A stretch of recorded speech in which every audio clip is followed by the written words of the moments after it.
ஸ்டாலின் சும்மாவா? எத்தனை சோதனை வந்தாலும் வெற்றியினை கண்டுவர்தான் திரு மு.க. ஸ்டாலின்.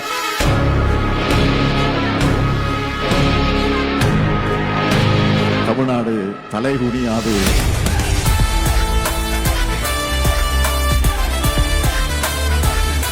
வரலாற்றின் பக்கங்களை புரட்டி பார்த்தால் அன்றும் இன்றும் என்றும் திமுக இருக்கிறது. அண்ணா ஏற்றிய கொடியை இதுவரையில் எவனாலும் இறக்க முடியவில்லை.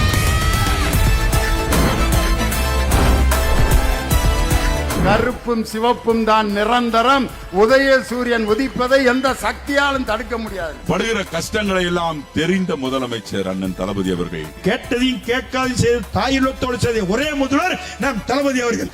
தந்தை பெரியார் நேருவுக்கு சமூக நீதி பாடம் எடுத்தார். ராஜகோபாலாச்சாரிக்கு பேரறிஞர் அண்ணா அரசியலமைப்பு எப்படி என்பதை அன்றைக்கு போதித்தார். டாக்டர் கலைஞர் வாஜ்பாய்க்கு மத நல்லிணக்கம் என்றால் என்ன என்பதை போதித்து காட்டினார். இன்றைக்கு மாநில சுயாட்சி என்றால் என்ன என்று மோடிக்கு பாடம் எடுத்துக் கொண்டிருக்கிறார் முத்துவேல் கருணாநிதி.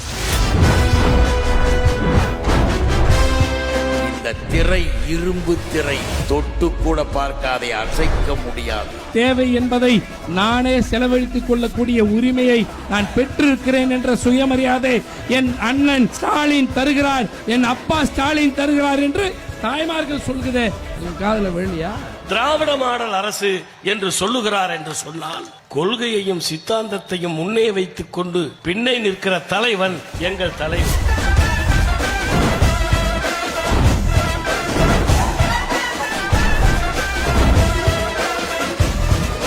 எல்லாரும் சொன்னாங்க கட்டம் சரியில்லை. முத்துவேல் கருணாநிதி ஸ்டாலின் கட்டத்தை தவிர்த்து இன்னைக்கு சட்டத்தை மீட்டுவராக இன்னைக்கு இருக்கிறார் நம்முடைய தலைவர். நம்முடைய முதலமைச்சர் சொன்னார், என்னுடைய கண்கள் இரண்டு கண்கள், ஒன்று கல்வி மற்றொன்று சுகாதாரம் என்று சொன்னார். திமுக செய்யக்கூடிய ஒவ்வொரு நடவடிக்கையும் இது நாட்டில் வாழுகின்ற அனைத்து மக்களுக்கும் போய் சேரும். மாநில உரிமையை மீட்பதுதான் நமது ஆட்சியின் நோக்கம். நம்பிக்கை இல்லாத மோடி அனைத்து தொகுதியிலும் தோற்கடிக்கப்பட வேண்டும். தமிழகத்தை அண்ணன் மு.க. ஸ்டாலின் ஆள வேண்டும்.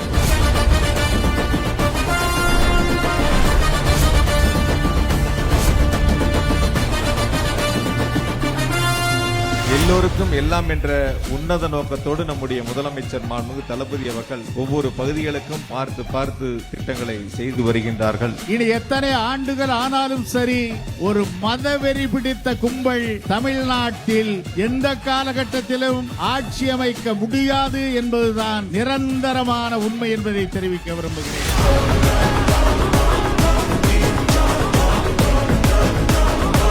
பாதுகாவலராக விளங்கக்கூடிய தலைவர் நம்முடைய தளபதி என்பதை நாம் மக்களிடத்தில் எடுத்துச் சொல்ல வேண்டும். 7வது முறையாக திமுக ஆட்சிக்கு வரும். தமிழ்நாடு டெல்லியிடம் தலைகுனியாது. எத்தனை ஆயிரம் கோடி தர மறுத்தாலும் நான் கொள்கையில் உறுதியாக இருப்பேன், என் திட்டங்களை நிறைவேற்ற முடியும் என்று சொல்கிறார் நம்முடைய முதலமைச்சர். தாயுமானவராக இருந்து, தந்தையாக இருந்து, தமக்கையாக இருந்து, தாய் வீட்டு சீதனமாக இந்த 5000 உங்களுடைய அக்கவுண்ட்ல கொடுத்திருக்காங்க. ஒன்றிய அரசாங்கம் எத்தனை பழி வாங்கினாலும் தமிழ்நாடு தலை குனியாது. 50 லட்சம் இளைஞர்கள் திராவிட முன்னேற்ற கழகத்தின் பக்கம் நிற்கிறார்கள் என்பதை யாரும் மறுக்க முடியாது. இந்தியாவிலே எந்த முதலமைச்சரும் செய்யாத திட்டங்களை எல்லாம் நிறைவேற்றி இருக்கிற ஒரே முதலமைச்சர் முத்துவேல் கருணாநிதி ஸ்டாலின் என்பதை யாரும் மறக்க முடியாது. உங்களுக்கு வீட்டு பிரச்சனை வந்தா, ரோடு பிரச்சனை வந்தா, கரண்ட் பிரச்சனை வந்தா, கழிவுநீர் பிரச்சனை வந்தா, மழைநீர் பிரச்சனை வந்தா நிக்கிறவன் கருப்பு சிகப்பு போட்ட திமுக காரன் நிக்கிறான். எல்லோருக்கும் எல்லாம் என திட்டங்களை தீட்டினால் அது முத்துவேல் கருணாநிதி ஸ்டாலின். உயர் சாதிகளுக்கு மட்டுமே எல்லாம் என்று திட்டங்களை தீட்டினால் அது பாஜக, அது மோடி. வரலாற்று சாதனையை படைக்கின்ற ஒரே முதலமைச்சர் அண்ணன் தளபதி அவர். ஒரு நல்ல அரசு இலவசங்கிற வார்த்தையை எந்த இடத்துலயும் பயன்படுத்துறதில்லை. ராஜராஜ சோழன் பெரிய கோயில் கட்டினான், எந்த கோயிலுக்கு தன்னுடைய பெயரை வைக்கல. அதே மாதிரிதான் நம்மோடு வாழ்ந்து கொண்டிருக்கிற ராஜராஜ சோழனாக தளபதி அவர்கள் எல்லா திட்டங்களுக்கும் தன்னுடைய பெயர் வைக்கவில்லை. திராவிட மாடலாட்சி, திராவிட மாடலாட்சி, திராவிட மாடலாட்சி என்று சொல்லிக் கொண்டிருக்கிறார். உங்கள் முன்னேற்றம் தான் தமிழ்நாட்டின் முன்னேற்றம் என்று நம்புகின்ற ஒரே தலைவன் யார் என்றால் நம் முதல்வர்.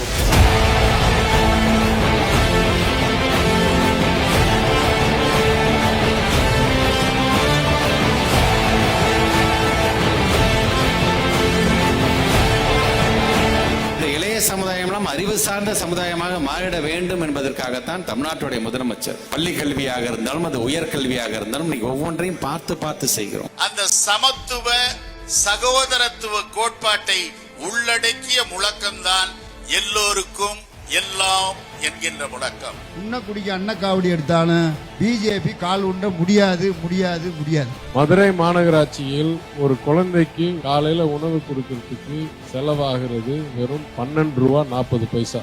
இதை விட சிறப்பான அரசாங்கம் செலவு நான் வாழ்க்கையில் பார்த்ததில்லை. நேற்று பெய்த மழையில் முளைத்த காளான்கள்லாம் திமுகவை வீழ்த்துவதுதான் எங்களுடைய இலக்குங்கிறாங்க. திராவிடம்ங்கிற ஒன்றுதான் நமக்கு பாதுகாப்பு. அது இருக்கிறதுனாலதான் இன்னைக்கு வரைக்கும் நம்ம என்ன பண்ணிட்டு இருக்கோம், இந்த நாட்டை வளத்தை காப்பாத்திட்டு இருக்கோம். என்றைக்கும் தமிழகம் தலை குனியாது. தமிழ்நாடு என்றைக்கும் தலை குனியாது. தமிழ்நாடு எந்த காலத்திலும் தலை குனியாது. தமிழ்நாடு போராடும். தமிழ்நாடு வெல்லும். ஸ்டாலின் தொடரட்டும்.